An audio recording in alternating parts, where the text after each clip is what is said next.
man. He is. First time I heard it though, it was hilarious.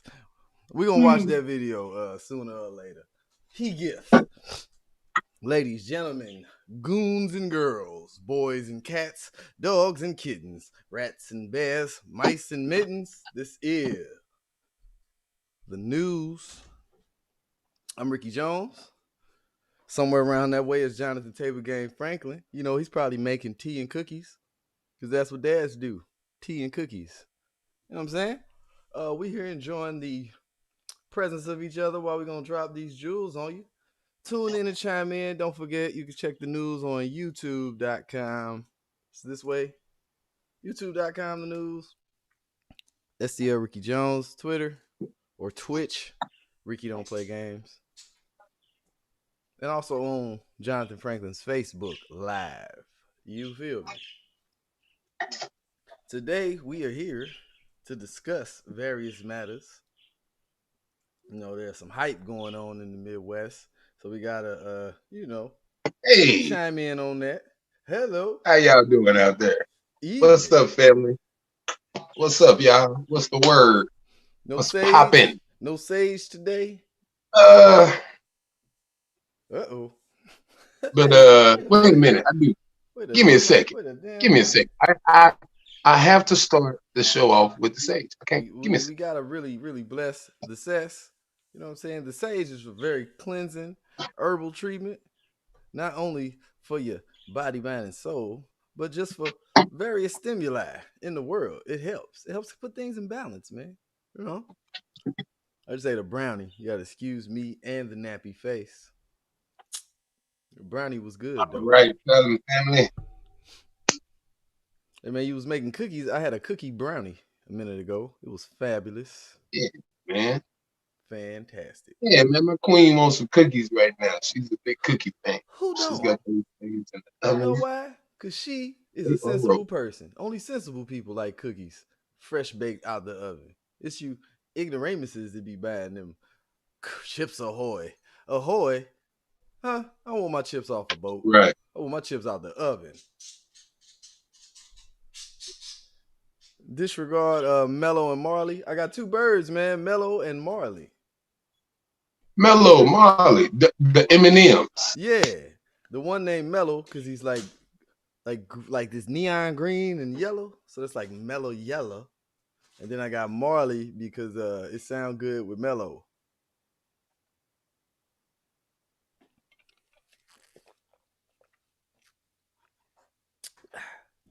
Libations. If you care about yourself. Hey, 12 minutes has passed, brother. Get them cookies. Disregard us. Cookies are cooking. But yeah, we're going to speak on what needs to be spoke on, man, in a manner that only we can speak on it. We also going to dibble and dabble into some other things. But specifically, this show is going to be surrounding around that situation that happened. And I heard there was a reply from the person that instigated the whole situation.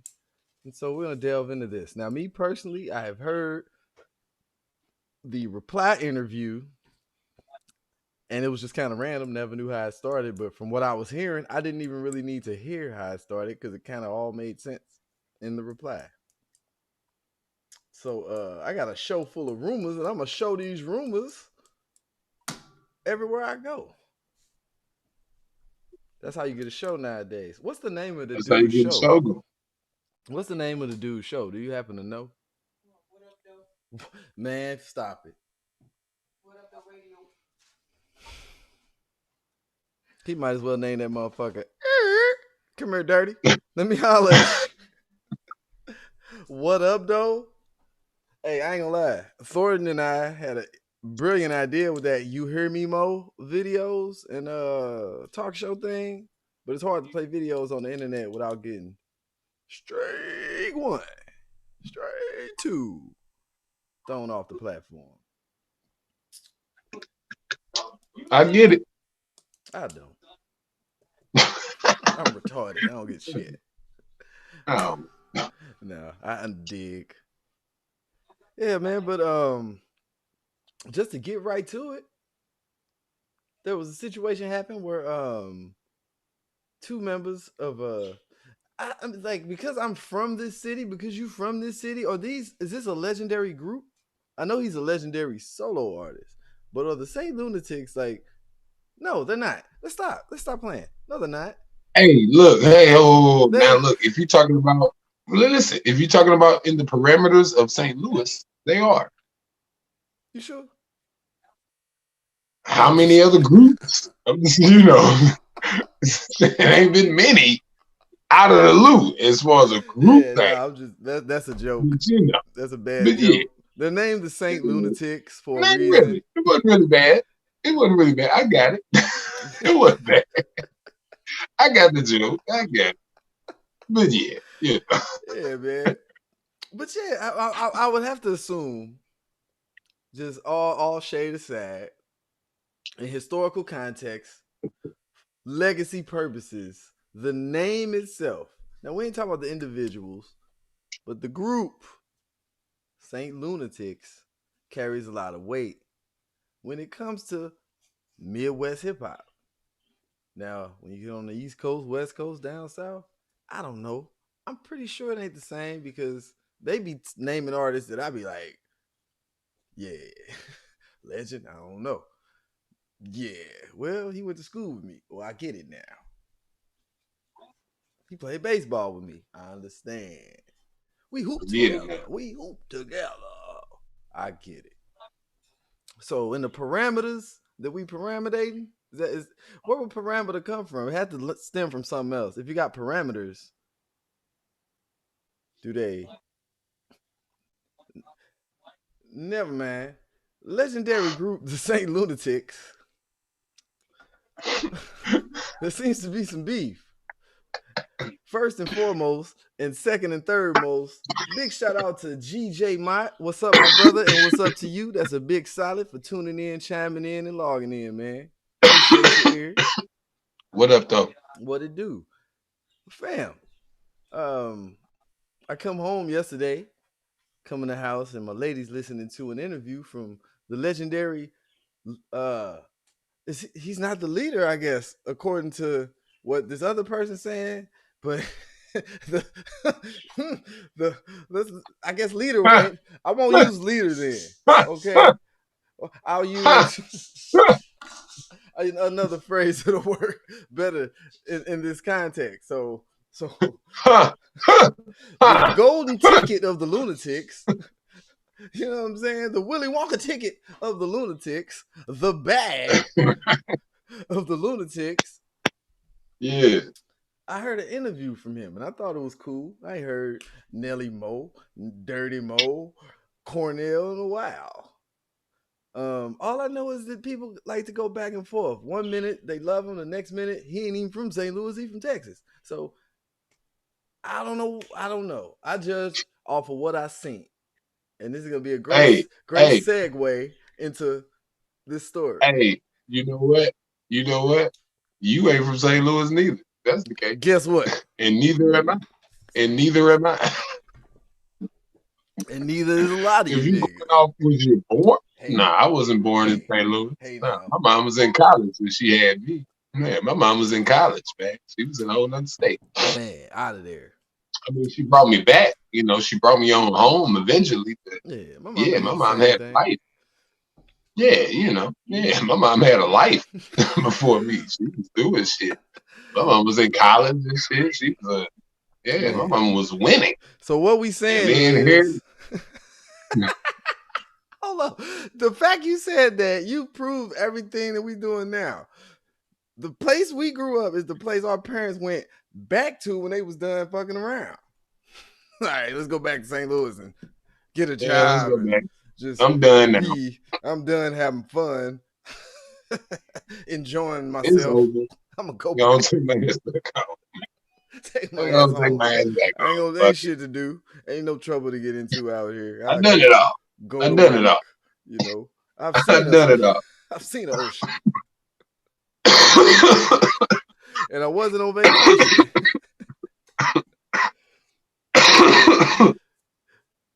Anywho. Yeah, man. So A lot of y'all been wavy on this dude. Only gripe I really have, man, the whole interview was the fucking interviewer. The nigga doing the fucking interview. You are the worst, man. Embarrassing. Like, embarrassing. Cause I wanted to slap. Cause if you could slap a nigga through a video, my man would have been slapped. Man, I would have slapped the shit. Man, shut the fuck up. See, cause I've been on this campaign for a while, right? And you know I was one of the original niggas on the man. These bitches need to learn how to shut the fuck up, right? I used to always say that. Women need to learn how to shut the fuck up. But I switched that tune maybe about 5 years ago. You niggas need to learn how to shut the fuck up too. You really do. Some of you niggas really just need to learn how to shut the fuck up. Yeah. Like, my man, I mean, here's my thing. Me and you, we do a podcast. We do this. Everybody. It's the dopest podcast going. Like, if you don't know, you just found out. Like, share, subscribe, tell your mama, tell your friends, your aunties, and everybody, all your coworkers. Don't go missing out no more. Anyway, back to what I was saying. So, if me and my nigga Rick decided, you know what, we're going to have a guest on the show. We got somebody we want to hear from. You know, when you interview somebody, that means you want to hear from them. Right? Okay. So how that works. Yeah, that's kind of like the formula, right? You want to hear from the person you're interviewing, right? So that means like you should shut the fuck up and let them speak, right? When you want to hear what they have to say. Because nobody want to hear what the fuck you got to say, nigga. We always hear you. We want to hear the guest. See what the guest got to say. But my man, like, it's hard for me not to believe that he ain't sucked Ali dick at some point in his life. You see what I'm saying? Yeah. At some point in this man's life, him and Ali had an intimate moment of some, to some degree. I'm not going, you know what? I said where it went, but whatever. I don't know. I wasn't there. But it was an intimate moment. Cause my nigga, trust me, Rick, everybody know you my man, right? I'll kill a Brigham Young suit. I will kill a Brigham Young suit if they're sick over mine. Let me tell you something. Rick, I will not defend you as fervently as this nigga defended Ali. I'm pretty sure he doesn't have the same, compassion for Ali that I have for you as far as like I'm pretty sure he's not the nigga that's saying, man, I kill a Brigham Young suit if they're sick about Ali. Even though acting like it, I don't think you have that in. So it's hard for me to believe that it's not like y'all shared an intimate moment or situation for you to be Ali's Johnny Cochran. Like, bro, because man, look, Nelly, I want to salute you, bro, because you have a level of patience, professionalism about you that I do not have. That's more than likely probably that's more than likely the reason why you're further along in life in this entertainment business. Well, he's in a room full of people that have nothing to lose and everything to gain. And he knows this before he even got there. I would have slapped the shit out of from the beginning. If somebody said this to you, if you sat down in a interview room, because my nigga.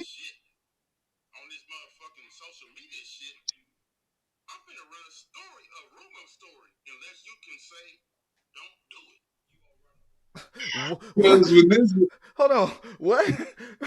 How desperate of a nigga do you got to be? Huh? Did y'all hear that?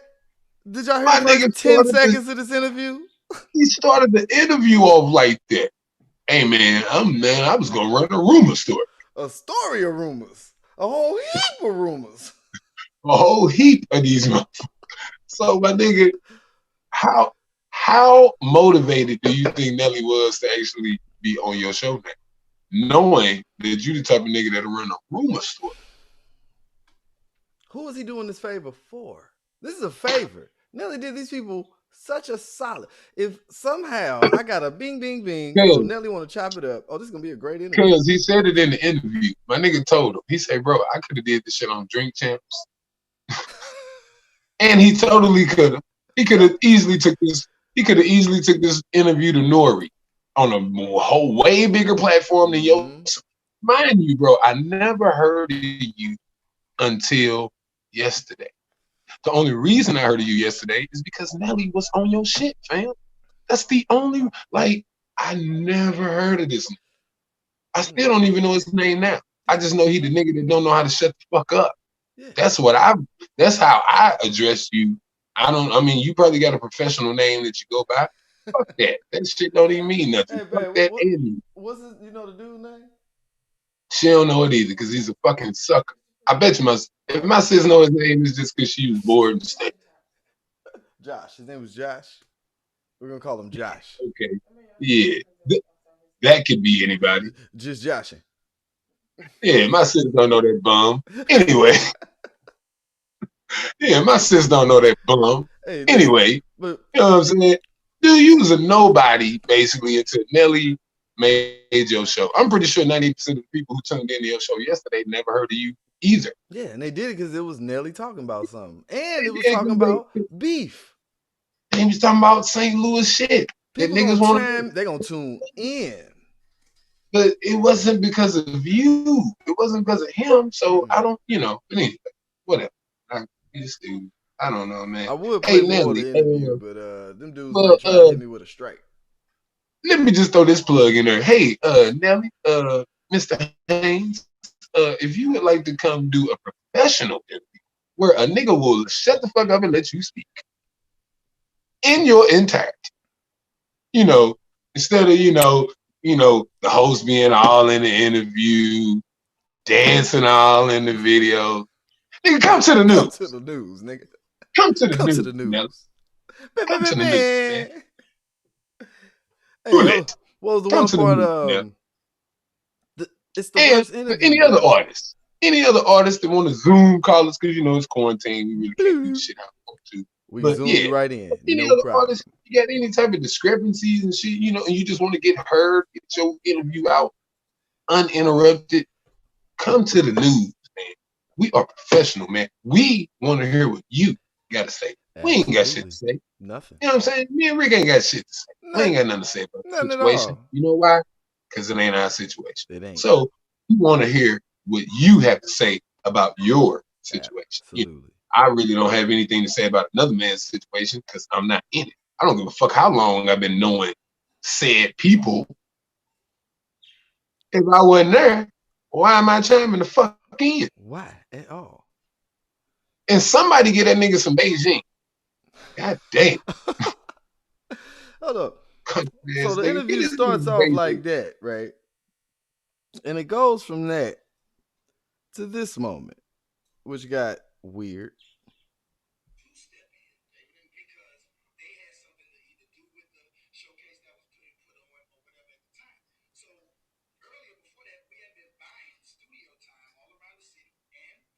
He's paying attention now.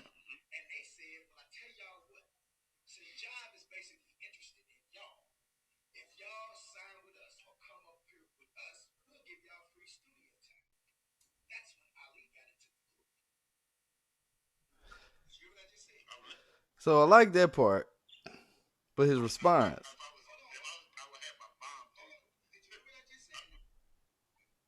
Listen to his response.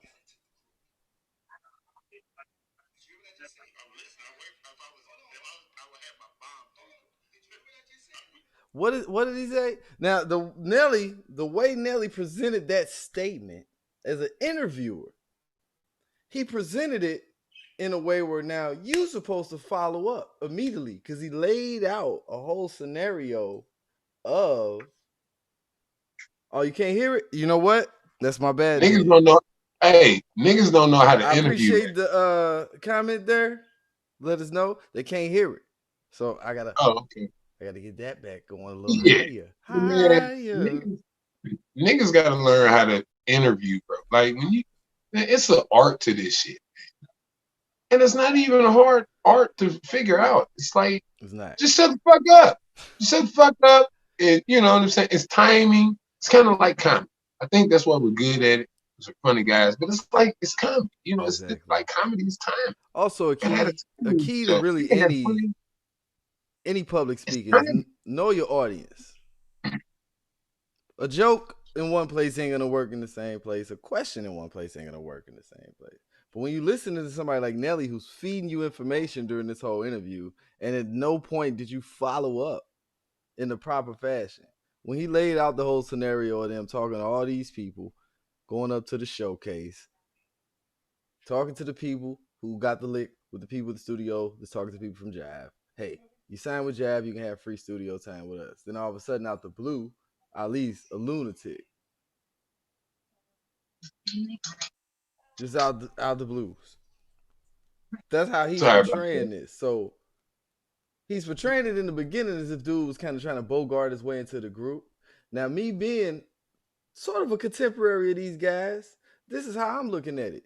If we 18, 19, and all of a sudden it's like 24-year-old dudes start popping up around us a lot, or however much older he is than them, but it looks to be considerable. But if I'm that age and we running and doing our thing, and all of a sudden this dude who, as Nelly stated, was Murph's daddy, because I mean, I'm like, he portrayed it as if he was playing it like he's talking to dude like as his dad, and treating y'all like y'all young dudes because he coming with all the knowledge and information. The slight I read the book shit was a slight, but nobody caught that. Even the interviewer didn't catch that when he's saying dude came to me saying that he had 2 other deals and read a book about music. So he's supposed to be the knowledgeable one. But all the while, we falling in place the whole time. Can't figure it out. Can't get a deal for shit. The overarching thing, dog, that I wanted you to see that obviously is not going to work right now, and I apologize because of the sound scenario. But I'm a student of media. I try to ingest everything, dissect it, spit it back out. So when this scenario popped up, immediately it took me back to a show Nelly used to be on. The show was called The Real Husbands of Hollywood. Yeah. Great show. Yeah, great show. That was a great show. Great show. Kevin did his thing. Kevin killed it. Kevin, shout out to Kevin Hart doing that shit. That shit another was dope. dude, low key. Dwayne Martin. You know who really put it together though? Chris Spencer, a low key legend. Yeah, Chris Spencer. Spencer put a lot of that together. But anyway, if you notice that show, the whole idea was supposed to be based about these dudes in Hollywood, and it was low key about their real life a little bit. They put spins on it, made comedy about it, but they talked about a little bit of their personal thing. It was a whole little story arc with Nelly where a dude popped up in LA and he just showed up like, what's up, Nelly? Whoa, whoa, whoa. And he was holding this thing against Nelly to the point Nelly started letting him drive his car, letting him live in his house for a minute, eat his food, wear his clothes. And everybody couldn't figure out why the fuck Nelly letting this dude just be around.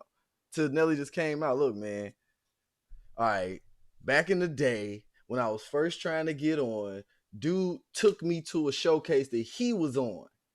He got on the showcase, lost. I got on the showcase and won. But since he took me to the thing, now he hold it against me like he put me on. That was in the show. That was in the show.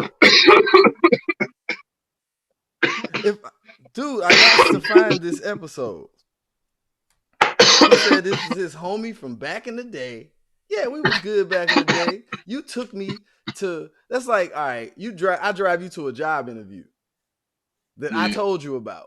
You get the job, I don't get the job. Now I'm asking you for money out your check every week because I told you about the job. What? I don't know. Ali, I don't know, man. He just seemed a little salty. I ain't even really finna address dude because I don't know. Ali's kind of been a sucker in my book. As for other shit. Yeah. Well, I mean, I've never heard nothing. It doesn't surprise me that he's doing the shit he's doing. I'm gonna say that. It's not surprising. No shock there. No shock.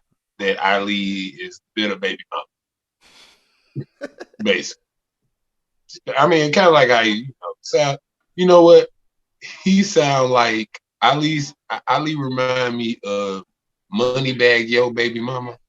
You remember when he bought the little chick Irie the Bentley truck, and then out of nowhere, Moneybag Yo baby mama popped up mad and talking shit because he bought her a truck and she ain't got shit, so now she was mad. I was with that nigga when he ain't had nothing, and exactly. And that's how Ali sound. You sound like the bitter baby mama. Yeah, basically. Grumbling ass man with gray all in his fucking face. The fact sounding like a bitter baby mama. The fact that his gripes go back 25 years is the most ridiculous part of it. And this nigga look like a trash bag full of water with dirt on. And I thought the nigga used to be working out all the time. I remember he started to be at the gym out there off Lindbergh, right next to the barber school that I went to. You say he looked like an 8-pound bag of potatoes with 12 pounds in it? Yeah, 12 pounds. Like 12 pounds of 12 pounds of 12 pounds of potatoes in a 6-pound bag. In a 6-pound sack. But there's something else. I just don't get it about that scenario. I did want to speak like Nelly said, bro. Like Nelly said, everybody got the same opportunity that he.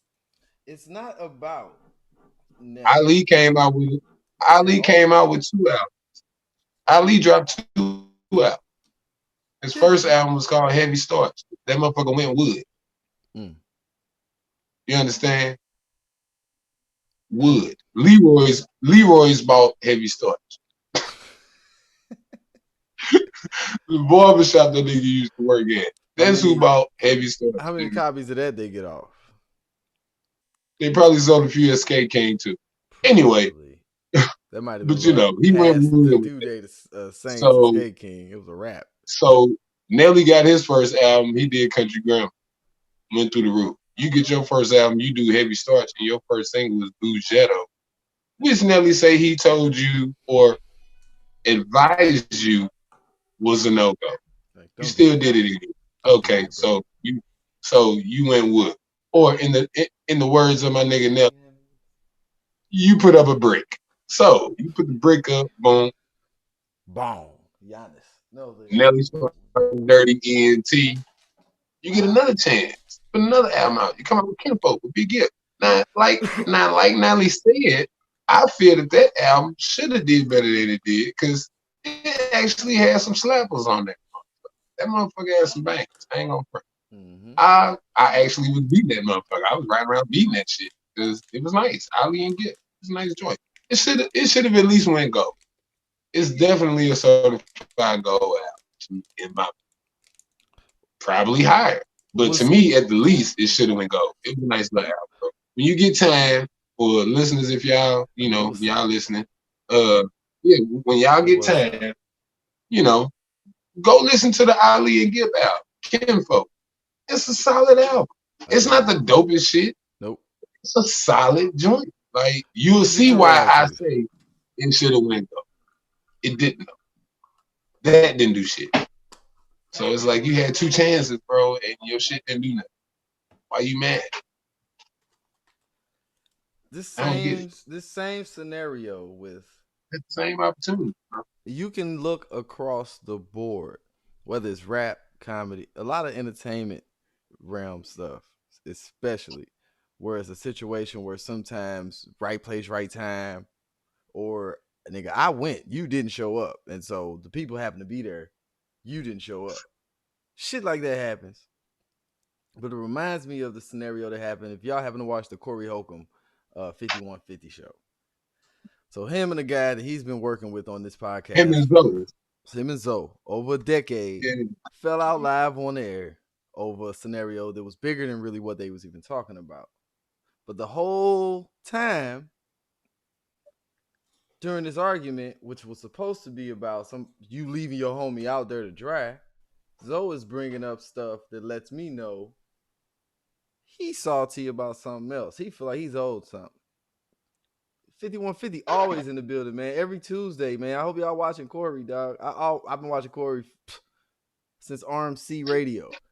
Corey done played my music on his show. For years. Anyway. Years. Yeah, he did play the joint on. Yeah, he did play the joint on his show. It was the first record that banged off on his show. Yeah, when I met Uncle Bobby, he remembered the shit.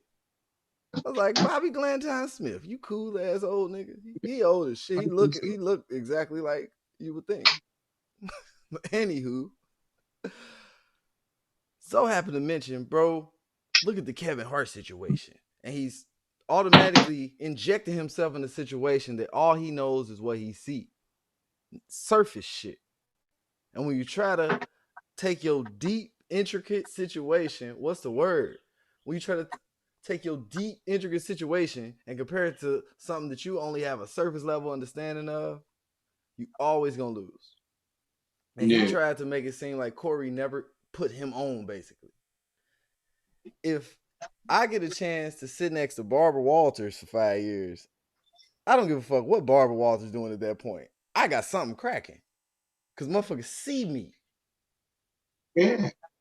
Motherfuckers see me. So if you bringing something to the table and somebody's respecting you for that, you need to work that lane. If you're not going to work your lane, what's your problem? Ali didn't want to work his lane. What Ali's lane was, if you look at it from just the overall standpoint, dude seemed like he was a linchpin in what they had going on. He played a factor somewhere or he wouldn't have been around. He just didn't want to accept what his factor was. And he didn't want to make his factor go by 10. He let it sit there and turn to 0 because he wanted to be fucking Nelly. Nigga, every rapper wanted to be Nelly. Who's Nelly, though? Nelly.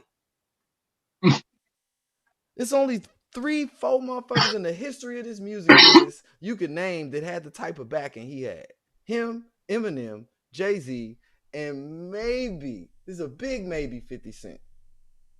But the type of money they was putting behind artists in the year 2000 and 2001, it will never be compared to. They will buy all your albums. They will put you on the road. They will throw you everywhere because they're going to make so much bread. And you're happy with 10 million, 20 million, even $100 million. Because they making dumb bank. Zoe, if you didn't peep the show, quick recap. Shout out to my king. Hey, bro, if I mess up your last name, please spell it phonetically. Makeem Aboye. Thank you. Yeah, that's my little cousin. Yeah, hey, that's my little cousin. Spell it phonetically. What's up, little cousin? What's up with it, cousin? But Zoe did something that I thought it was something to say, okay, that's a stand-up move, but then it was some sucker shit too. Corey shows up at his show last week, or just a couple days ago, Tuesday. This would have been yesterday, wouldn't it? This was yesterday. Shows up at the show yesterday. His man who be at the little studio thing they got was like, hey, man, Zoe dropped off an envelope. He was like, when? Today. Why didn't he stay? Open the envelope. It's a check for 10 stacks in there.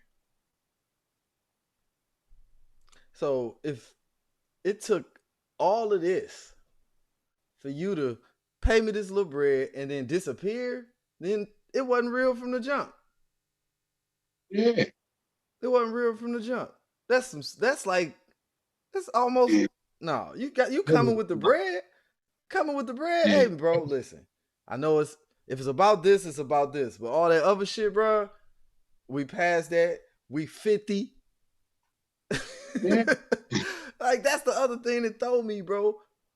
I can't see myself in no space and time, even at this age right now. I told you I'm good for 2 falls in a fight. But that fight is a life or death one. Like, it ain't just no we kicking into some nigga talking crazy shit. Well, he just talking crazy then. But real legit shit, like a man his age should be acting like he acting. That's why you look and see how certain teenagers, young adults act. These are the motherfuckers raising them, man. A man who will trip off some shit to the point where they want to go back and forth with people that they know are really down for them. That's dangerous as shit. You'll do your own fam like that, obviously. This Ali shit got me thrown because I don't get that. I don't get that part of the game. Like even Nelly kind of infused it in the conversation with the whole kind of Cameron Jim Jones parallel.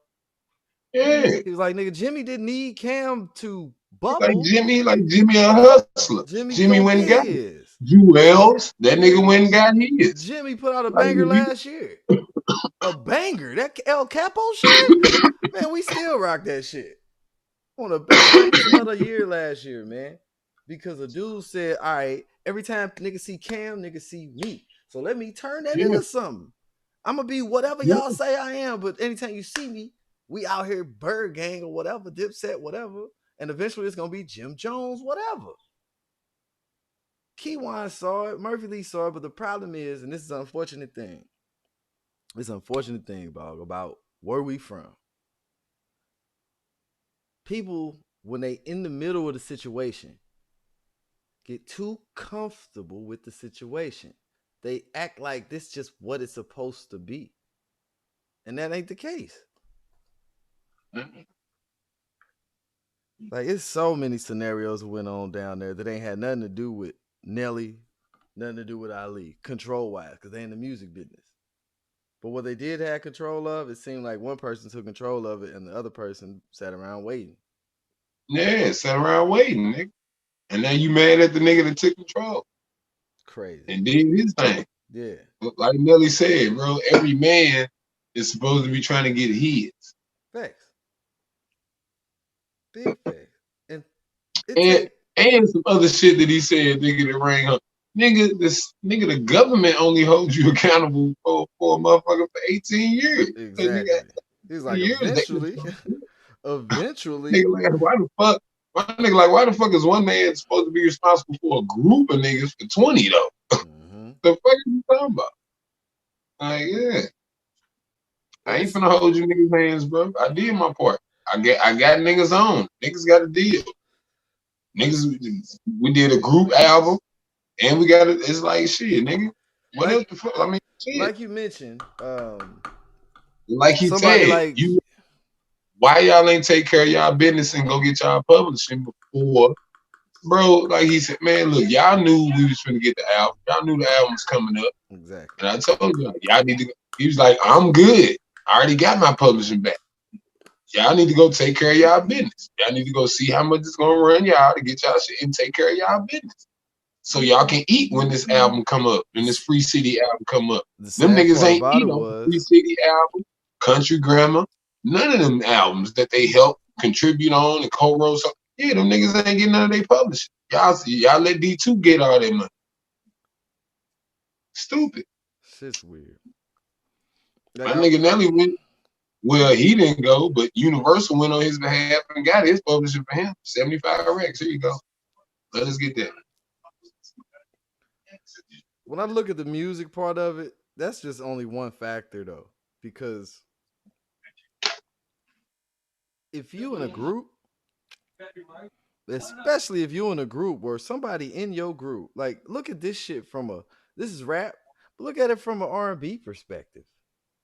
You think when fucking Ricky, Ronnie, and Mike was looking around and realized, nigga, we really can't sing, bro. Like, Ralph can sing his ass off. Johnny can sing his ass off. Bobby can sing his ass off. We play a good role. Like, we dance, we harmonize, but, bro, we got to figure something out. Or them niggas going to be gone doing something and we going to be left behind. And they work ethic, they business acumen, made them get off their ass and realize, okay, it ain't a bad thing that our homies is popping off like this, but let's be around while they popping off. Let's take advantage of each other's waves.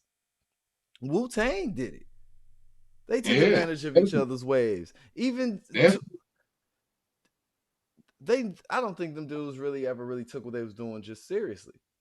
From even how they moved around the city, man. Like, they didn't run that shit like no business. They ran it like they was just, I don't know. I don't really even want to know. But I've been to their studio. I've been around a lot of their people and they artists. And compared to being in other people's studios in the city who put out people, I'm like, I don't know why they not pumping out shit.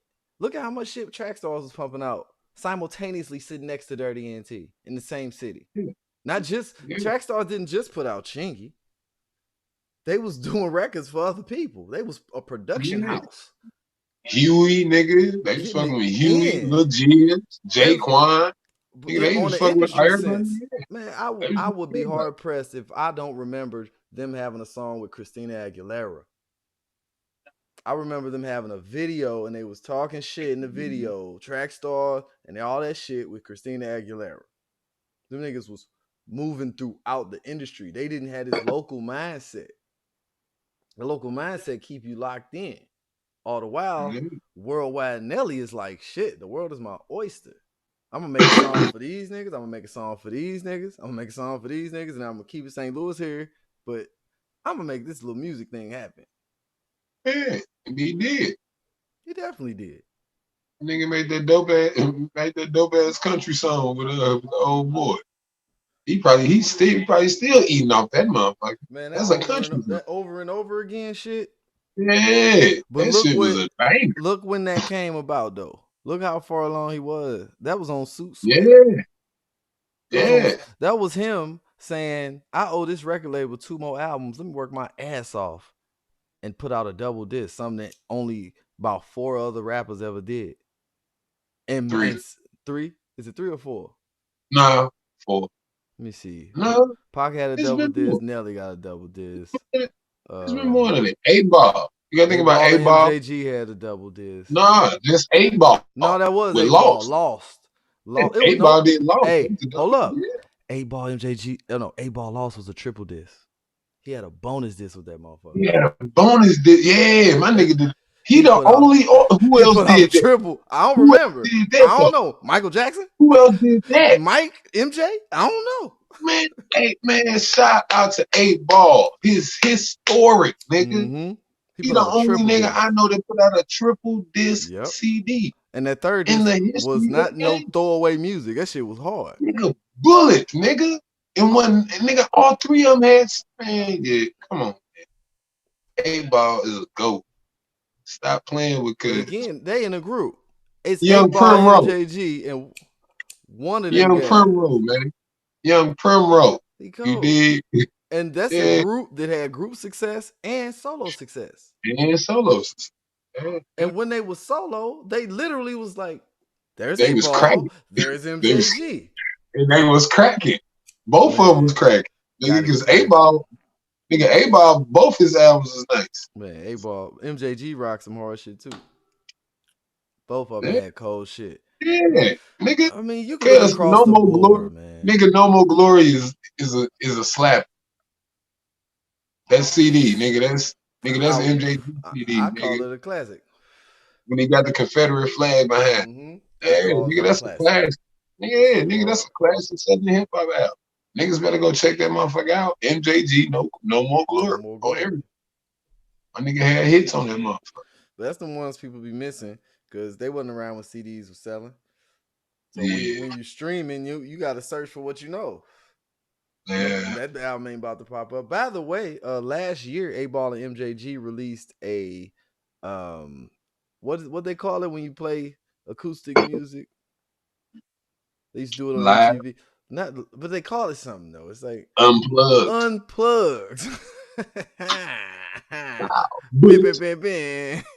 Right. Cause we gotta get our motherfucking sound. We gotta get that shit. It's one of them things where right now it's like I can either have it one way or another way. So this is what I'm thinking. Yeah.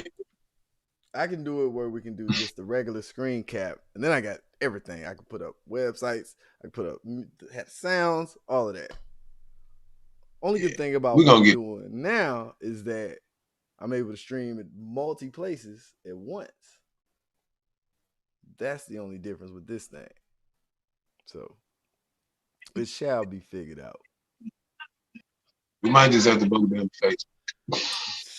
Might just have to book a load down the Facebook. You just might have to, man. Get that old Facebook stream going. But I'll figure something out because it might be another way. It's always a way when there's a will. And I have we're gonna get it. Because motherfuckers don't really fuck with YouTube. Even though we are on YouTube. But still. Yeah, YouTube, this is the news.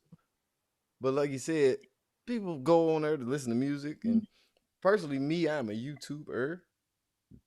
YouTube is probably my number one source of media when I'm not in front of a TV. And when I'm in front of a TV, I'm probably on YouTube too. No question. Hey man, stocks and Yeah, cryptocurrency is a thing. I just got me some more yeah, crypto cuz what's popping today. them? Yeah. The Ethereum coin hit an all-time high today of You just bought some? 1,000. Not no Ethereum, but the problem was I sold some about a month ago when it was at 1,100, and now it's at 16. So profit could have been made. I blew that scenario. But as I look at my portfolio, Sorry, man. which is pretty measly, pretty measly right now, but I still got some Bitcoin. I got a few other what they call altcoins. But the reason I bring this up is because there are so many things going on right now on the internet where if you just got a couple dollars and you just want to watch a couple dollars go up and down, throw it at this stuff. Why not? Why not? Man, cuz I said it on the I said it on the first one, cuz I'm gonna say it again. I think motherfuckers should invest their stimulus check. This is why I say that. This is why I say that. All right, income taxes, the stimulus checks probably ain't they probably not even gonna come to after it. Mm-hmm. You see what I'm saying? They're probably not gonna come to even after income tax. Yeah. A lot of motherfuckers up here done already started getting their income taxes back. Wow. You see what I'm saying? Like I know some motherfuckers who don't get their income taxes back already. Damn. So when you take some money that's given and invest it, Simple. all you gotta do is just start studying just a little bit and just get a little game, Exactly. and the rest of the shit is common sense. Yep. Especially if you're in the hustling industry, bro. This shit is the same. Like, bro, this shit ain't hard to catch on. No, let It's let not me hard. put it in a this is This simple shit is simple. form because I just got into the stuff a couple years ago. This is how it became simple to me. This is how I was able to really digest it. Look around you. Look at the world you live in. Find the shit you like. Find out who sells the shit you like. If you like the things that you buy, more than likely the company that makes that shit has a stock. If you like it, maybe a bunch of other people like it. And if you buy some stock of that company you like and keep buying shit from that company, 9 times out of 10, the company's value increase. So while you spending your hard-earned money with this shit you like, you also making money from the same company that you're buying the shit you like from. That's how I made it make sense to me. If that makes sense. Wow. So I've invested in cannabis stocks. I've invested in pharmaceutical companies that deal with cannabis. A lot of cannabis. you know. By the way, just let people know those are Canadian stocks. A lot of them. There are about 4 American stocks that are cannabis, and they're all over about $10 a share right now. And they started at about 70 cents last year. So get on the train while you can. Yeah. Yeah. Because in a minute, the motherfucker's gonna be worth $100-some a share. Yep. Ooh. And just to be open with people, did I invest in GameStop? Yes, I did. Because I'm retarded. Did I invest in AMC theaters? Yes, I did. Am I a financial advisor? Nope. No, I'm not. So don't invest what you can't afford to lose. Meaning that That's another easy ground law to this investing shit. Do not invest some shit you cannot afford to lose. And that's why I say you stimulus check. Because you can afford to lose that because it's given to you. it wasn't You didn't it go to wasn't there in work. the first place. It wasn't there in the first place. Motherfucker gave it to you. So why not take a chance on flipping that shit and having some long-term passive income? See what I'm saying? Let's just say you invest hypothetically. Let's just say you find a stock, right? Let's just say one of these cannabis stocks, because it's it, or any stock. Find you a stock going for about $10, $12 a share. You buy $1,000. You take $1,000 out your stimulus check out of this 1,400 or however much they going to be sent. Take $1,000 and say fuck it. I'm finna go buy $10 a share. $1,000 worth of this shit. Now, let's just say the shit go up. Let's just say it go from the 10 to 12 to about 50 to 70 some dollars. Let's just say it go up to like $70 a share. Now you bought $1,000 worth. You can sell $200 worth of your, you know what I'm saying? The $200 worth that you bought, cash that in. You definitely gonna make a few racks off that. Now you got some money that you can play with, and now you still got the rest of your shit still invested, still growing. You know, and the thing is, practice patience with this shit. Yep. The stock market, like I said last time, the stock market shows you what it does. It's an up and down demo. It shows you with the symbol. The motherfucker going up, it go down, then it come back up. And you always see them motherfucker going back up. If it go down, it go back. So if your shit drop a little bit for a minute, be patient. If you can, a lot of investors that I've heard, investor advisors and all of that, a lot of them, they say when shit drops, they invested in, they go buy more. You absolutely do. You want to know they go why? buy more. Fuck it. Here's the reason it's for that. Drop.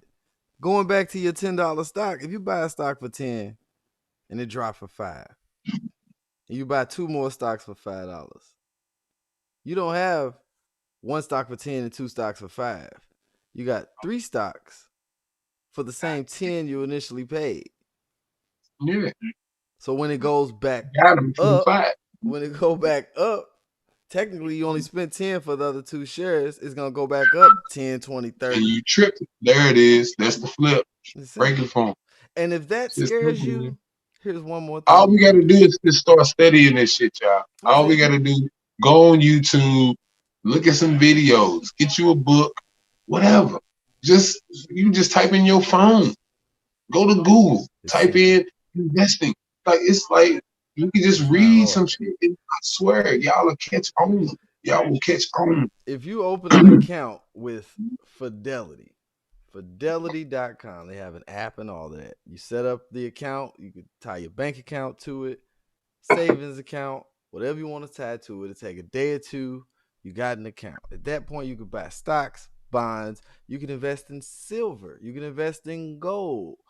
You can invest in something called a mutual fund, where it's a big bucket of stocks. You put your money in it, and you pretty much just let it sit, because it's giving you a guaranteed earning of 3%, 4%, 2.5%, 6% every year or every month, depending on the funds you choose, depending on how much money you put in.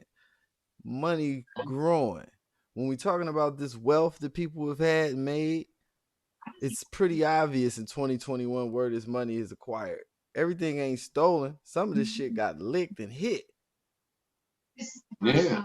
I mean, we're watching a dude right now who spent $50,000 on a company he believed in 2 years ago, and he's sitting on $22 million now. And that's not one of these dudes on the internet to be like, hey, I'll show you how to flip this into that, and I'll show you how to do this into that. But they never show you how they living. But they'll show you how to do a lot of shit, but they never show you how they living. I don't like those guys, man. What do you call them dudes? Them dudes to be like, they don't tell you how to do it. They don't show you how they living? Yeah, no, they'll be like, no, it's like them YouTube type commercials where they be like, they'll sell a class. And they'll like show you like a Lamborghini or a mansion or something and be like, I did this in like 60 days and you can too. Just give me $100. Give me $100 and I'll give you. Yeah, I don't know about it. I have seen so many of these videos. I can show you. This one dude that is famous for it. God, these people got these get rich quick schemes. I wish I could remember this guy's name. Oh, I'm gonna have to look this jerk up. But he sells like I don't even know if it's financial advice. I don't know what this guy sells. He just walks around a mansion, shows off Lamborghinis, and then be like, and you can have all this too. Just buy my class and I'll show you. Give me some money. I'll show you how to do this shit. Hey, why is it not yet illegal to have a commercial on TV where you can sell blessing water? Not sell it, take donations, and then if somebody send in donations, you send them a like wet white size pack of water. You've seen these commercials, sir. You be up. I be up. You see these commercials. How the fuck is that not illegal?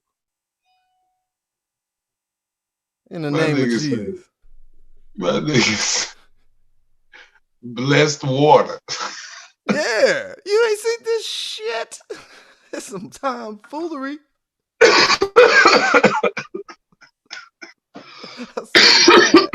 ain't fucking with it. I am not fucking with it. If I here it goes. The holy water infomercial. I'm gonna play this whole thing. Peter Popoff. That's what fucks me up. My nigga name. This is one of the What's coldest names. My nigga name Peter Popoff. listen to it. Listen. Hold up. I gotta get my lamps off. Dog. So look, it's like an infomercial. It's two different ones. Oh no, I ain't got it playing yet. I was personally laughing. I'm sorry. No, I was saying, they can't. They can't hear who? No, they can hear. They can hear this. I'm gonna try something. What if I play it on my cellular phone? Do you own a cellular phone? Have you heard of the internets? The future is now. Here we go, my nigga Peter Popoff. Has always been to be in health and to prosper, and he's using the miracle spring water to do just that. I did use the miracle spring water, and a few days later, hallelujah, I received a check from my employer for over $4,000. I called and ordered the miracle spring water, and you told me I was going to get $14,000. You told me when I was going to get it, and I received it. Say, thank you for the spring water, and that it will break through.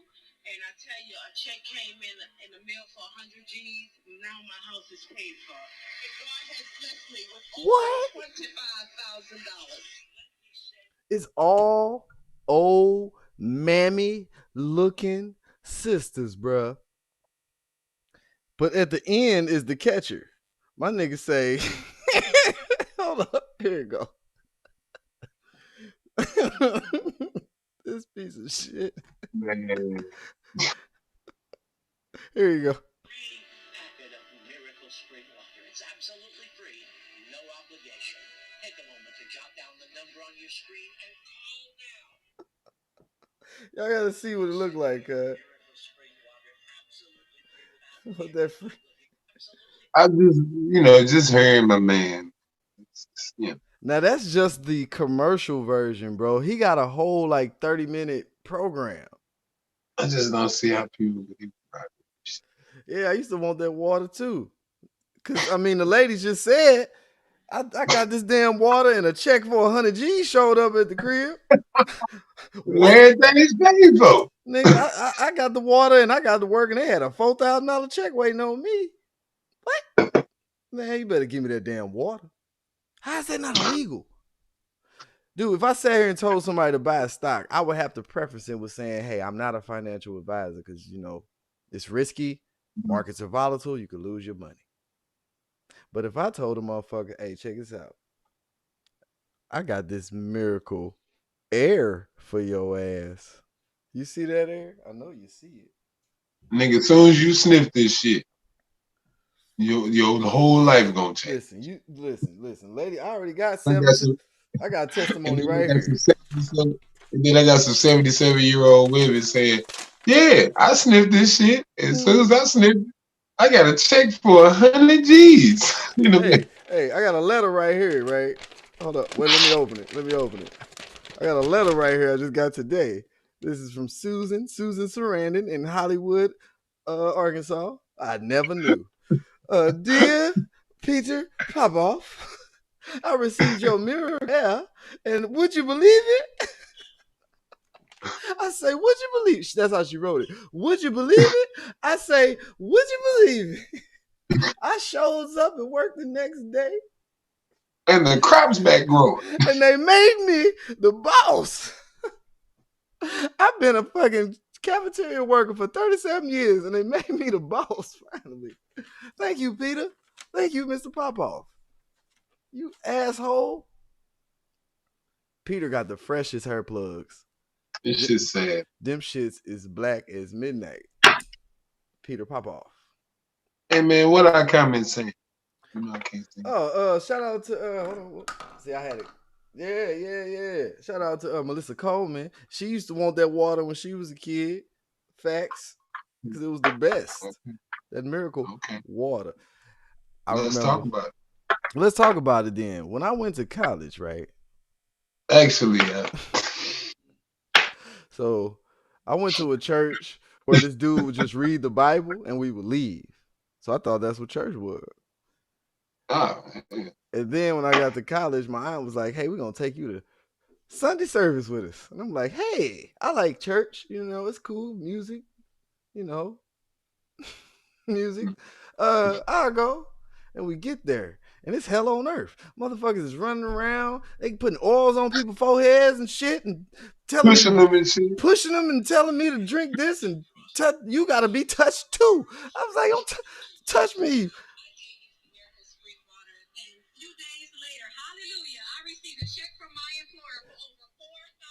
Motherfuckers was doing that. And I'm like, man, I don't understand what's going on in this goddamn building. He said, motherfuckers was doing that. They talking about that's water crazy. Packets they done got in the mail. And I'm like, water in the mail? Bottled water wasn't even popping yet. And they got water in the mail. They had it. Jesus blessed them with the first bottles of water ever. Why is Eddie Long Church still open? Why it came in a valve. Came in a valve this big. It was a little valve with a little black top. And it smelled, the water smelled like frankincense and myrrh and cinnamon for some goddamn reason. Shit smelled like cinnamon disc. Frankincense and myrrh. And they pronounce it. You can tell that's an Arabic word like a motherfucker. Myrrh. Frankincense and myrrh. What is it? Isn't it like a potpourri? Isn't that what they like smell goods, I think? I'm not really sure. Hey man, when I was doing my biblical studies, I'm not even really sure what the fuck frankincense is. I believe they're incense. They're like, because back in the day, everybody stank. And remember, Jesus was in the manger. So it smelled like shit over there. Manger. They showed up with the frankincense and the myrrh to get the boo-boo smell off of the baby Jesus. This supposed to be the son of God. Y'all got him in goddamn manger smelling like they should have showed. They should have showed up with some fucking sage. Ooh, oh, that hurt. Church sun up to sundown. Sunday through Monday, Bible study, women's meetings with volunteers. Oh no, that's too much. Listen, I went Sundays, Wednesdays if certain people was coming, because Wednesday Bible study they kind of let the kids and the teens do their own thing. So I'm like, hey, mama, is Miss Such and Such coming? Because if Miss Such and Such coming, that means, I was just bringing her seeds. Bringing her daughter. And I might get the clues, man. Yeah. Hey, man, I was the king. Dude. All my jeans look stonewashed. All of them. Praise the Lord. Praise the Lord. Hey. Get down on it. Close Heathens. Goddamn heathens. I was a heathenistic child of God. Just like us all. That's solid. The church. Hey man, what you got in your cup? What you sipping there?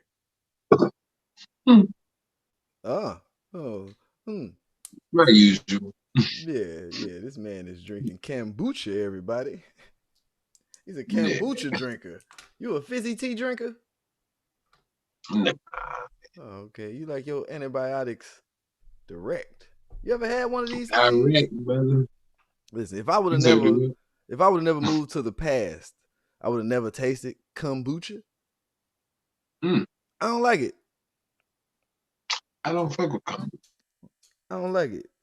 Tastes like a fizzy, nasty, medicine-y tea.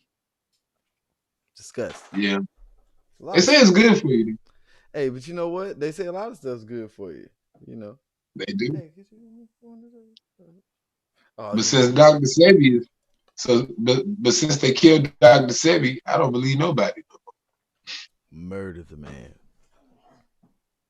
and stole all his money. Yeah. Damn. So since they killed him, I don't believe nobody now when they say something else. I'm totally lost. Man, they used to I tell heard us. his wife. I heard his wife is doing it though. I think Yeah, she I've been got her hearing own that too. website and everything. I heard Yeah, that. I think his wife is still The two yeah. pillars. I'm getting the two pillars. Actually, their mom have I something to think do he with got it it. too. Yeah, his son and his daughter too. I think all three of them are keeping it going, and they got their own websites. But they were saying on the, I think it's an interview with Sway. I think that they was on there. Yeah. But I think they were saying they were telling people not to order from the Dr. Sebi website no more because the people came in and took over the company, and they still using his name. You know. And it's the But but Fugazi. but they putting out Fugazi products because his wife is the one who knows. Like she got the formulas, like how much of whatever goes in what for it to be what. They only know the ingredients that he used. They don't know the formula, the ratios, how much this, how much that. Okay. So they just throwing shit together, trying to figure it out, and still putting out products, and the shit not working. And a lot of people been complaining about the shit, you know. It makes But sense. yeah, she was saying, yeah, you know. But she was saying, you know, we got the recipe because you know his wife was actually she the one been making this shit anyway. He taught her the game back in the '80s when he first discovered this shit. And, you know, she been the one doing it anyway. Exactly. So you know, so his kids know, his son and his daughter know, and she knows. So, but yeah, she got a website, and I think her daughter got a website where she sell products. I'm trying to find the And website. I think the son got one. I'm not sure. Don't hold me to the son having a website. I think he do. You know, you can look up that Sway interview with Dr. Sebi's wife and his kids, his daughter. I'm gonna check it out. Did I see? Nope, I Very didn't see the Sway. informative. Didn't see the Sway. And by the way, speaking of Sway, shout out to Sway, real quick. Just gotta do it. Just gotta do it. Bullet. You know, I remember when Sway was DJ Sway and DJ Tech and High Tech and Revolution on the ones and twos back in the day.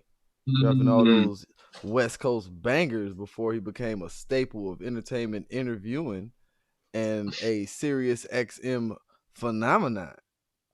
I listen to his show every now and then, man, and it ain't for me, for real. Like, depends on the guest, I guess. But for the most part, he do pretty much mainstream radio. And then he drops some knowledge here and there. He'll slide it in because he's Sway Calloway, they call him. Yeah. I only listen to the rap part. Depending on the rapper they get. That's what I'm saying. Depending on the interview. Because they be having a lot of politicians and I don't listen to the interview part. I only listen to well, I listen to the interview part depending on the guest too. Like when he had Dr. Sebi's wife on there, I definitely listen to that. Oh yeah. I gotta check. Most of the interviews we have with just like regular people, or if it's an artist, depending on the artist, I only really tune in to the end when he lets motherfuckers spit. Yeah, they don't do that on the radio. I think that's just for the YouTube. Because they end every episode with the same song. That damn song from Common and John Legend. Every episode of Sway in the Morning ends with this song. And I'd be like, okay. Then the show that comes after that, they play the same song every day. What More Can I Say from Jay-Z. So it's a weird transition. It's like they play this song where it's like, you know, it's odd as hell. While we're holding, please continue to like, subscribe, comment. Let us know if you have any topics, anything that you would like to discuss with us in future episodes. We definitely want people to join in and chime in. We want to make this a interactive podcast. So, hey, we got the pins. Drop a pin, clean up your background, and you can jump in on the news and share your piece. And then just as quickly as you can share your piece, you can get the ooh. I don't know if that's the noise Zoom make. Probably don't. But no, we ain't going to be rude. We'll be very respectful. We will honor your opinions, and we will definitely like for y'all to share them with us. Is this today? I think that's not. Is this today? No, it's the other Yeah. day. Watching Had to highlights. go check on my babies real quick. Yes, you do. You absolutely do. Yeah. Mm-hmm. Yeah. But the coast is clear. You know what's hilarious is when we started this pod years and years ago, this was totally the other way around. I was like, hold on, John, let me go check on these babies real quick, make sure they goddamn be laying it down, don't be busting through the door. Yeah. Yeah. Now this thing that came around full circle. Yeah, full circle. That's how it goes. The circle of life. Yeah, and some words. And hey, look up the story of Jason Weaver and the Lion King soundtrack. It is a beautiful story of Black genius and Black parenting at its finest. Yeah, he's dope. Yeah. And his mom is phenomenal. She was like, hey, wait. Y'all want to do what? You want to do what? Yeah. Say what now? Come again? No, y'all can have this back. We'll talk about this tomorrow. Let y'all get y'all minds right. We'll do this again tomorrow. Meetings are the greatest. Like, because most people take the lap.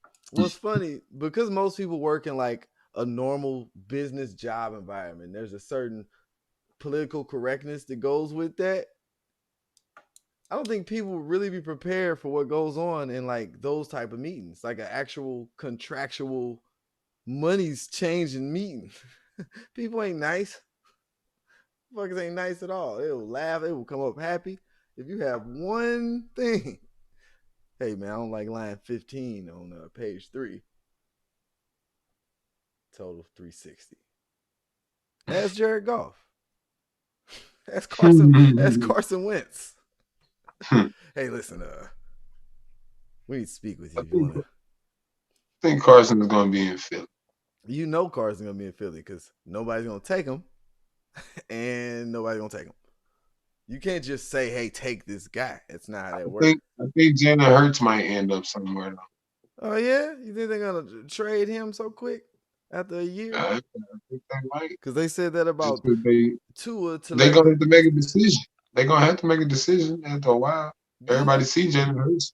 Jalen Hurts is a very suitable quarterback for that to be his first year. You know what I'm saying? So the it's NFL is a shrewd business, brother. They'll let that nigga sit, and they'll put him in to start some crap, and then pull him because the NFL ain't shit.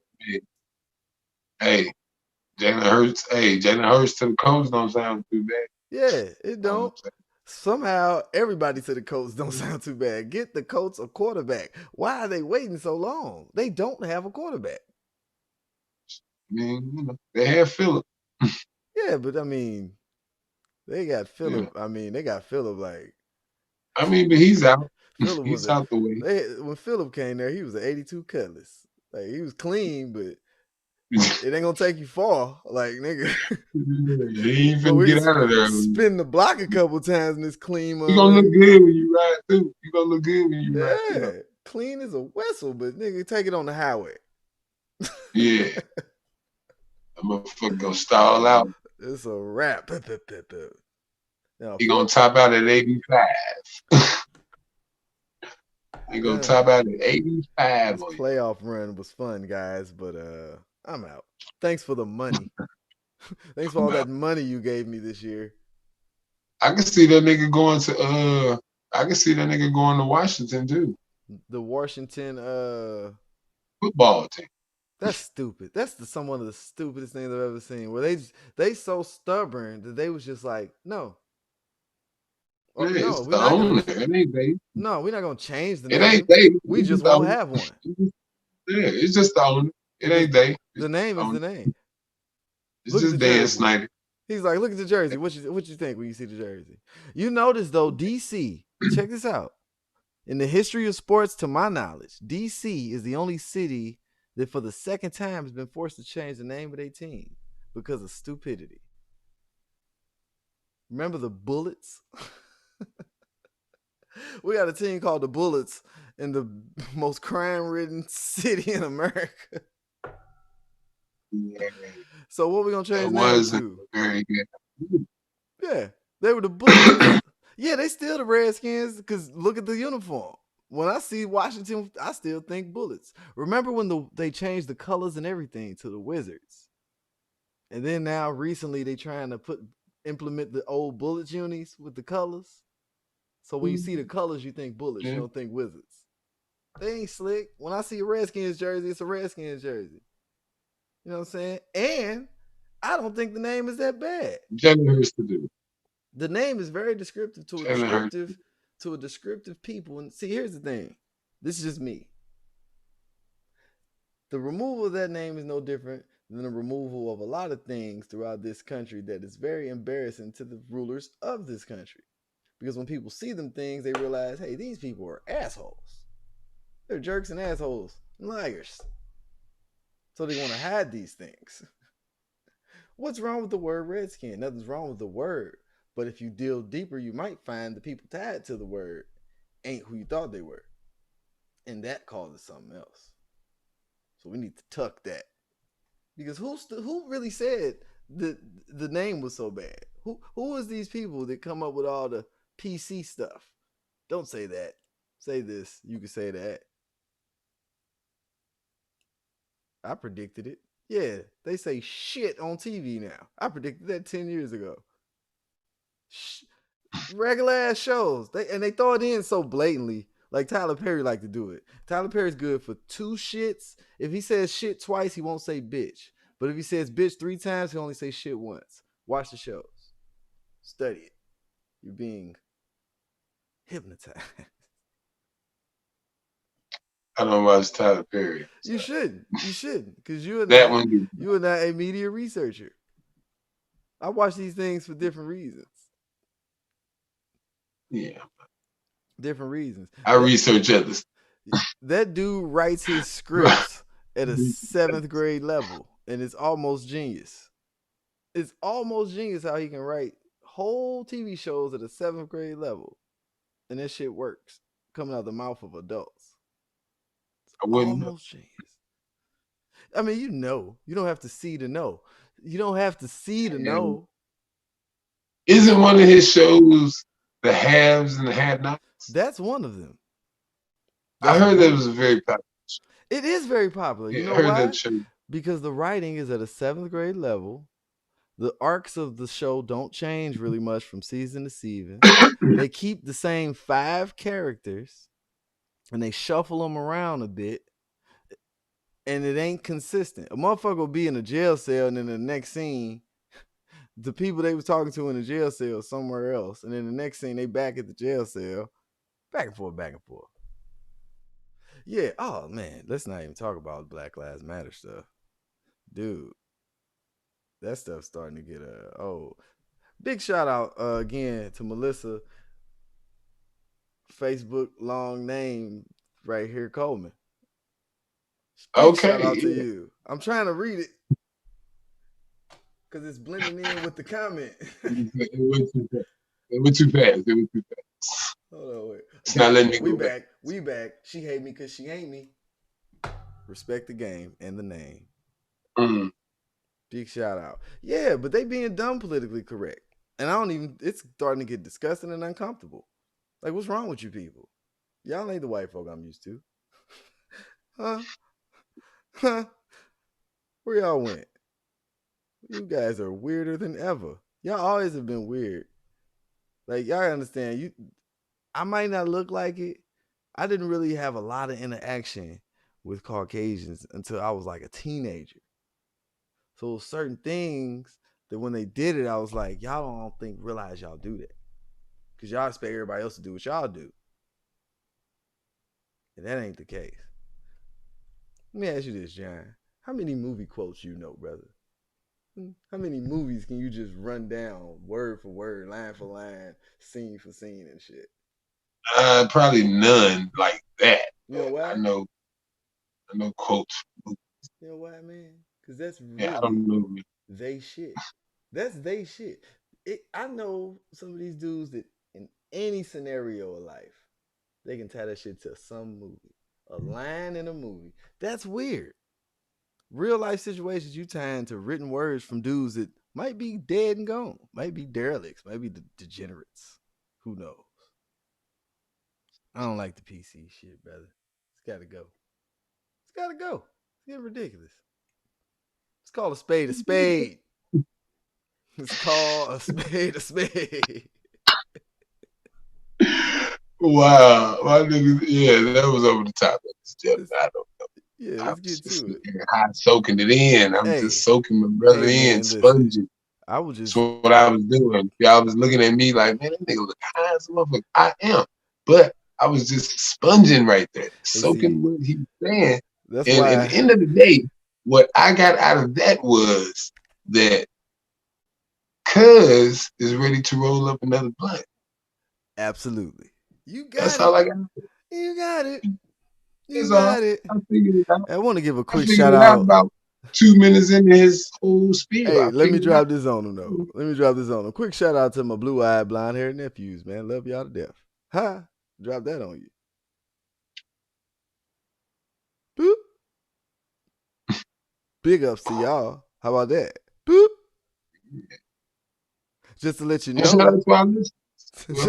Just to let you know, there's a line. Here's a word for you. Delineation. Google it. Because that's where the line is. It's a line of delineation that I walk it. I walk it strong. But the line is there. Delineation. Delineation. There's a line. There's a separation between things I say sometimes and the realities and facts of the matter. I can say very truthful and honest things that I can stand on, but the facts of the matter is, in every scenario of my life, I can't even be that way. It would be foolish. But let's call a spade a spade. I like saying that now. When last time you heard that shit? Let's go to space. Say, Jack.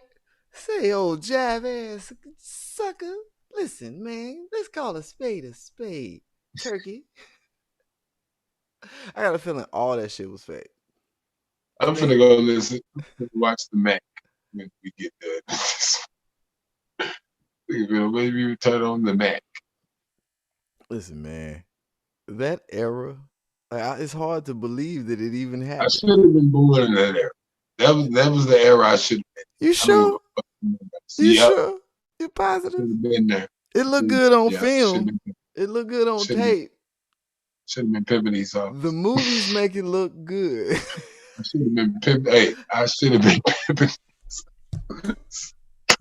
I would have won Pimp of the Year. I know I would. I know I would have won Pimp of the Year. At least once. I'd have got it off at least once, cuz I would have got Pimp of the Year at least once. What if you found? Hey, real talk. But if not that year, I should have been in decade before that. 60s. You sure? Old civil rights decade. You sure? Yeah, because I would have got killed. He's Denzo. I would have got killed. Hold on, I got a letter. But I would be a legend. I would be remembered. I found this letter, man. I probably would have went down as the nigga that saved Malcolm. Hey. That nigga took 18 back shots from Malcolm. He came out of nowhere from the side and dove and tackled Malcolm and took 18 back shots. Malcolm survived the country and he's been living in exile for years. Then he gave birth. Then all of a sudden this kid named Barack Obama popped up. Looked kind of like him and talked like him, but like, all right, that's another. Check this out. I'm gonna drop one on y'all. I'm gonna go ahead and drop it. Barack Obama is Malcolm X's son, and the reason why I stand on it ain't got nothing to do with how they look. It ain't got nothing to do with that. The only reason I stand on it is because right now there is a highly, highly influential, ancestral ex-Nation of Islam leader who was murdered, who has a son right now in the political spectrum, and you don't even know that's his son because you don't even know his daddy, Who am I talking about? Do I want to even put him out there if people don't know? Should I? I'm asking. I would. It wouldn't. People probably already know. I think it's a happy situation. I think it's a known fact already. I don't know. But the fact that there's a brother walking around right now under another name in the political spectrum doing all the regular political shit, but his daddy is a highly, highly thought of ancestor and leader in the Nation of Islam. And he goes by another name.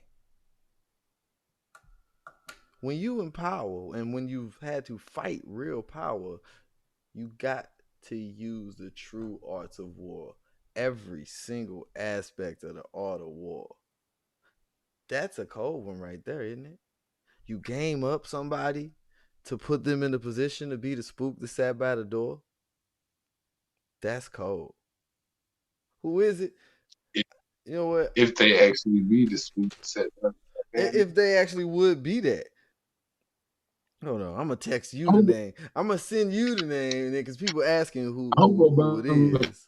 It turns out to be the spook who sat by the guy. I really do.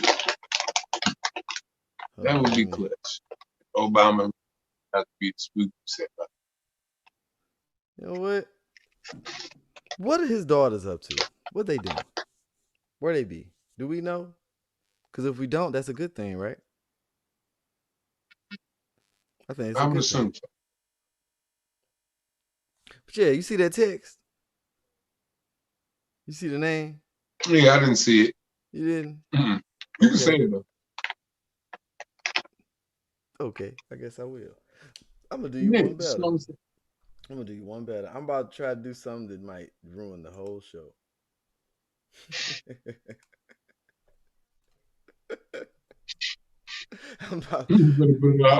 I'm putting it on their wrist right now, y'all. So has anyone ever heard of Farrakhan Muhammad? Probably not. Has anyone ever heard of Farrakhan Khalid Muhammad? Probably not. He goes by the name Farrah Gray. You ever heard of Farrah Gray? A lot of people in the political spectrum, the Black Lives Matter spectrum here and there, you've heard that name. Farrah Gray, a lot of people don't know, is the son of Dr. Khalid Muhammad. Farrah Gray is old enough to know every single thing that went on and every single person that did something to not only his father, but Brother Coakley, everything about the Honorable Minister, and everything else. He's only 4 years younger than us. Been around. Now, they claim that he made his business, his money. Listen to this. If you Google Farrah Gray, it don't come out saying he's the son of Khalid Muhammad. This is what it says. I'm going in order from what Google's showing me. The first story you see is a Wikipedia story. The Wikipedia story say Farrah Gray. Born September 9th, 1984, American businessman, investor, author, columnist, and motivational speaker. Gray was born raised on the Chicago South Side. He began his entrepreneurial career at the age of 6, selling homemade lotions and painted rocks door to door. If you go down, it says parents with the S. Khalid Abdul Muhammad. Who's his mother? So then you go a little further. How did Farrah Gray make his money? Between the age of 12 and 16, Farrah Gray founded and operated ventures that included KidsTel, which were prepaid phone cards, the one-stop mailboxes, and more franchise, and the Teen Scope, Youth AM FM interactive teen talk show. Gray was also the executive producer of a comedy show on the Vegas Strip. So throughout his years, this dude has learned prepaid phone business. So he knows the cell phone business from way back in the day. Just a straight businessman is what it seems. But under that guise, That's a very powerful position to be in. Very powerful position to be in. And to be sort of unknown as well. So when people throw that thing out about Obama, why not look into it? Why take something like that with a grain of salt when we got real life instances of that happening in the world? Man. Farrakhan only had daughters, right? Yeah. Am I correct? Farrakhan Man, only go had look daughters, up right? Dr. Phil Valentine's video. Oh, that video is still classic to this day. Yeah. So I repeat, Farrakhan only had daughters, right? Now, I don't know the tenets of the nation. I don't know what happens when somebody that's been their leader pretty much since we've heard of it goes off into the realm of the ancestors. But it's going to be very interesting things, I think, happen when Minister Farrakhan passes on. Just the fact this dude is around and he's wealthy and people don't know what he owns. Interesting instances, definitely. I'm glad that graphic is still there, man. Like and subscribe. That's a cool little graphic to see there. Hey man, what you got cracking this weekend? Did you ever go to that that comedy show, did you? Huh? What's that? No, I didn't make it to the comedy. No, I didn't make it. Didn't make it. I heard it was kind of funny. Cause dude's funny. We ain't got nothing cracking up here. At least y'all got comedy shows. Cool. Oh shit. Yeah, we had a couple of them. That was the biggest one. That was the biggest one I heard so far come through here. Corey. Yeah. Man, we ain't had nothing. We ain't had. I'm talking about. Even trying to look it up is pointless. They just went to a new phase up here, I guess, where they're gonna start kind of lightening up and starting to open some things up and shit. Indoor dining is a possibility now, I guess. What else can people do, man? Is indoor dining a thing? Yeah, man. So the Cheesecake Factory is back in effect and all them type of places. But I want to go see a movie, so I bought AMC stock. Yeah, they've been doing. Yeah, they've been doing that shit there though. Shit been open. Man, you know they've been talking about social distancing. It's been stupid, bro. Because this is the thing. Here's my thing. Check this out. This is the dumb shit, and you gonna peep it up there when they do start opening restaurants. You gonna peep. They're gonna require you to wear a mask upon entrance, right? I know where you're as soon as you get now listen.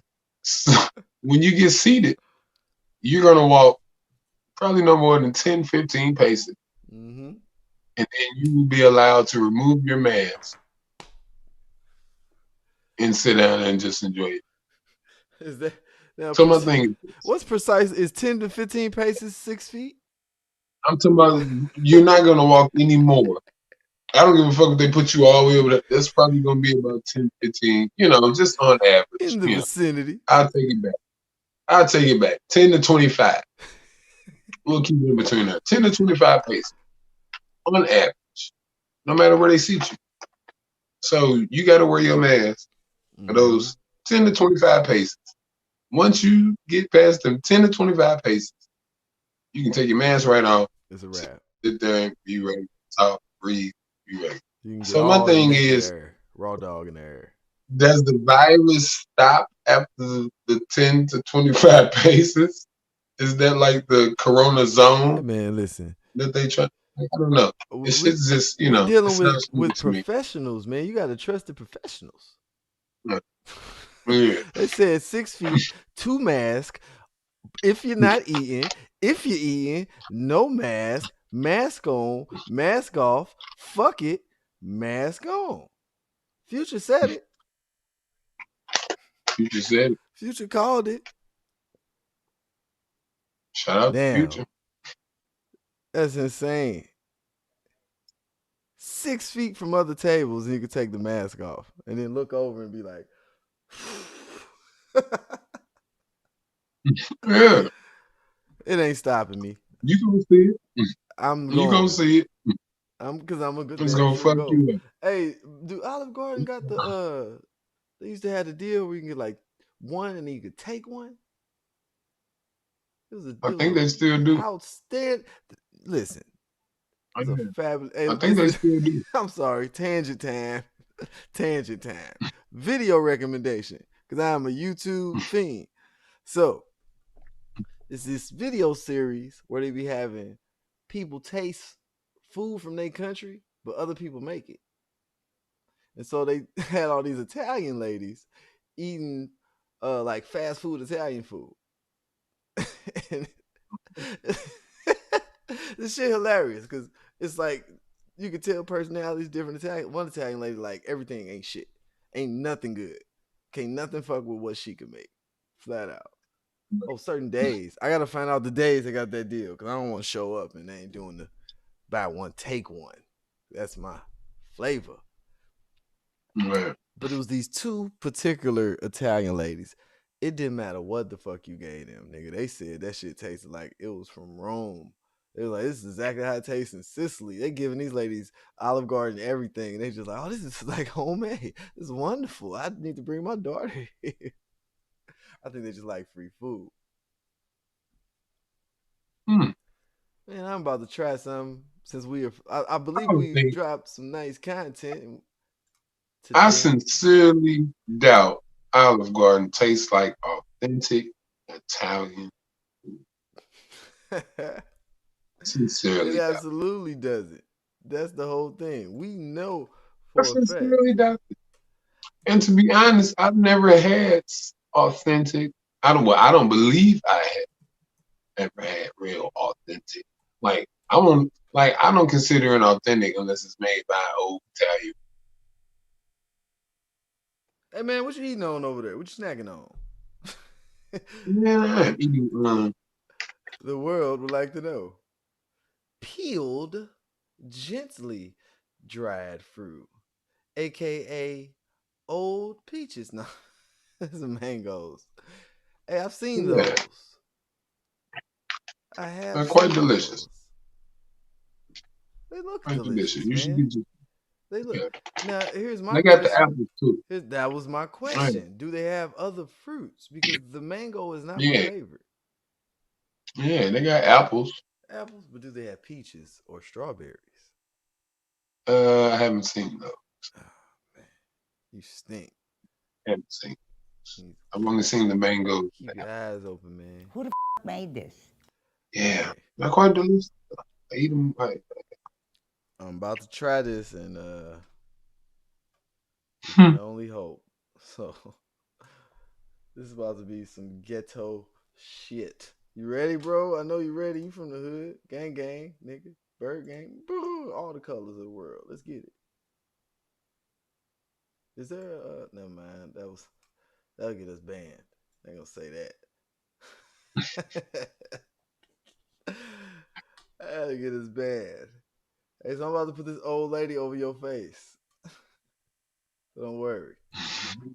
There's a very disgusting old Italian lady right next to your face. All right, so I'm about to try to do the impossible. All right, shit, here we go. Because you got to hear haters, old Italian haters. They act like Olive Garden ain't the shit. Because Olive Garden the shit, man. Oh, there she go.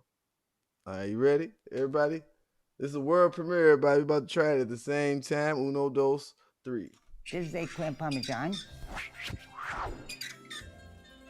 What makes Italian food so great? What makes Italian food so it's great? an ancient type of food. It's an ancient type of food, and the natural part of the food, you know, the good oil, the good earth. To cook it, to eat it, to watch other people eat it is even better. Anything that grows naturally. That's hear what these old makes ladies? the Italian food great. Is this clear or is it shit? Ugh, ugly. It looks like a skinny to me. I wish Breadsticks. that this breadstick would be more flavorful, like with garlic flavor, or a little more, or just a little more salt on top. Not even inside, just a little more flavor. It tastes like merda. That's not good. You know what merda is? Terrible. Delicious with That's the good. oil. Oh, very good. What kind of See. is this? It's What kind of is this? It's crispy the way I These like ladies it. are hating. Eggplant Check has out to be this crispy. Tomatoes are page. fresh, and I as love is. it. Delicious. I really do. This shit hilarious. They got black grandmothers trying food, Mexican grandmothers trying food, Haitian grandmothers trying food, and they even got a video. Hey babe. So the title of this video is "We Wore White Every Day on Our Period." Is that a dangerous thing?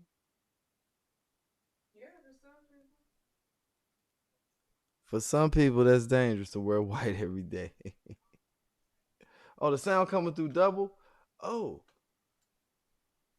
Shit. Thank you. But that's a good thing. That let me know that I don't need to do this. And John, for some reason, brother, I don't know why you can't hear the videos. I'm going to fix that next episode. Because I think what we need to do is figure out something with a third screen. We're going to get that going. Hey, we working, y'all. This is volume 3. No facts. Big fact. Yeah, we damn sure gonna up the ante every episode. Like I say, this is just volume 3. Work in progress. We're gonna keep coming with all the commentary that we can provide, insight that we can provide. We ain't the smartest, but we damn sure ain't the dumbest. And we bold enough to speak on anything. So that is what it is. Under the YouTube comment tab, you can leave comments, you can leave questions, you can leave answers. Under the Facebook page, if you follow Jonathan Taper Gang Franklin, you can leave the same information underneath the video, and it would be much appreciated. While we waiting, since we done figured out how this thing do, we can play a little something. Oh, look who's back. Hey man, unfortunately, I heard that the viewers and the listeners can hear the stuff. But for some reason, on your end, you can't. Okay. And that's a dirty. Hey man, you ever seen Sherman Showcase? No. What? Dude, Sherman's Showcase. You know how, I'll be real adamant about sometimes your shit need to be just black. You know what I'm saying? Like, just get some black shit out here. It's like they gave these brothers a little bit of some money and was like, go do what y'all want to do. So Sherman Showcase is a show from the mind of these brothers who are quite brilliant, if you ask me. It's like a parody of like the like Video Soul Train type shows. But this dude act like his show been around since like the 70s. And I don't know. What is it on? It's on, well, it used to be on something called IFC. Now you can find, sometimes Pluto TV plays marathons of it because they got IFC on there. And you can see a lot of clips on the YouTubes. They do stuff like Drop It Low for Jesus.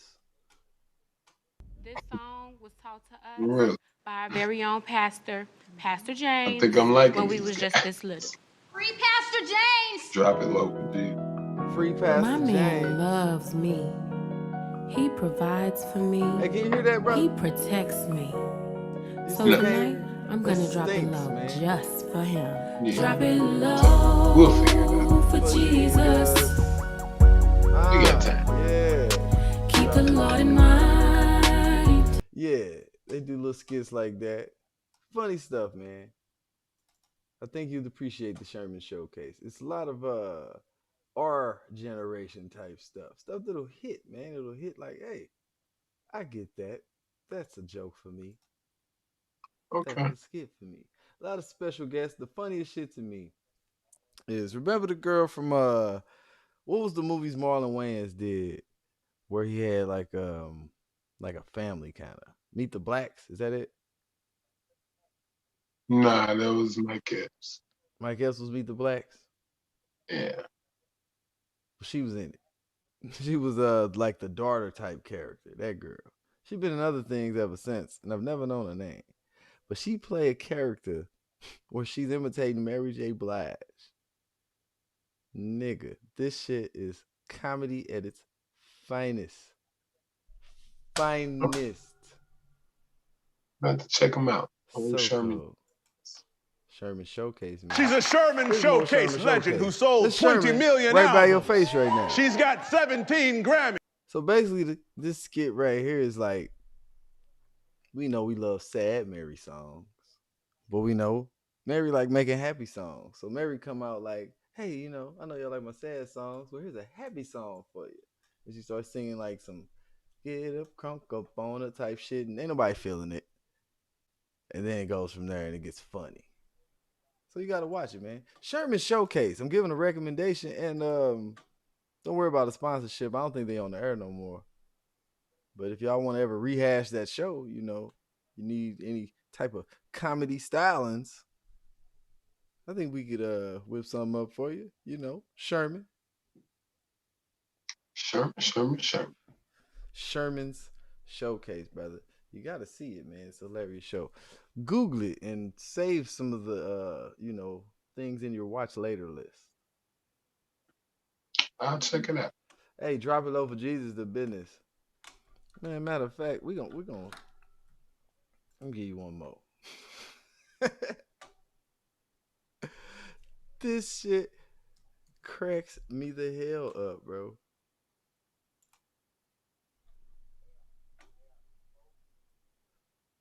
So we finally in February, man. I've been waiting for this spring to come. Yeah. I saw the sun today for the first time in like months. Like woke up to it. It was a shock to my senses. Yeah, we really don't have a spring here, so that stinks. Yeah, it's just gonna go from cold as a motherfucker. Yeah, we might get like I say, we might get a couple weeks. Weeks. Yeah, a couple weeks of windbreaker weather. You know, we might get that off. You know, after that, it's hot as a motherfucker. Let out. Hot and humid. Is it getting hot in there or is it getting hot in here? Both. Both of them. Winter. Hey man, I heard it's only 2 seasons in Nebraska. Both winter and construction season. Yeah, that's how they rock here. That's how the fuck they get down. Hey man, you gotta keep the ethanol flowing. Sucks. We need the corny gas. Yes, we do. It's a very productive business here.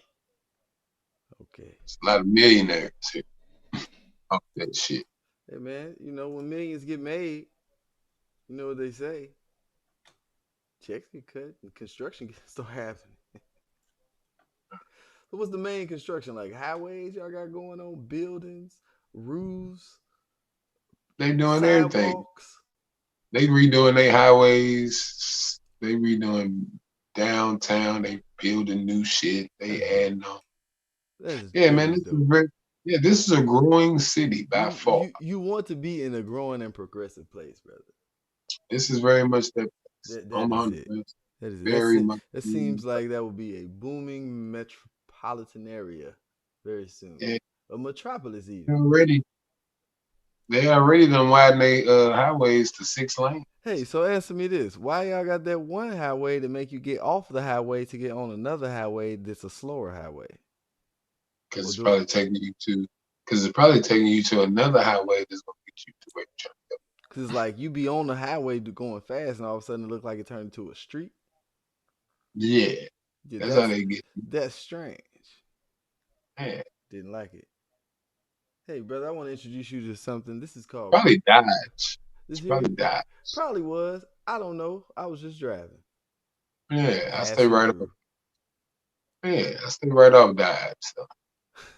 Exactly. It didn't make no sense. Hey, it goes Over from a the regular street. street. Once you keep going, it's turned into a highway. Man, I thought I was tripping. Like, this shit bugging me out. But by the way, brother, you wrong. Hello, and welcome to Brother You Wrong. Hold up, brother, you're wrong.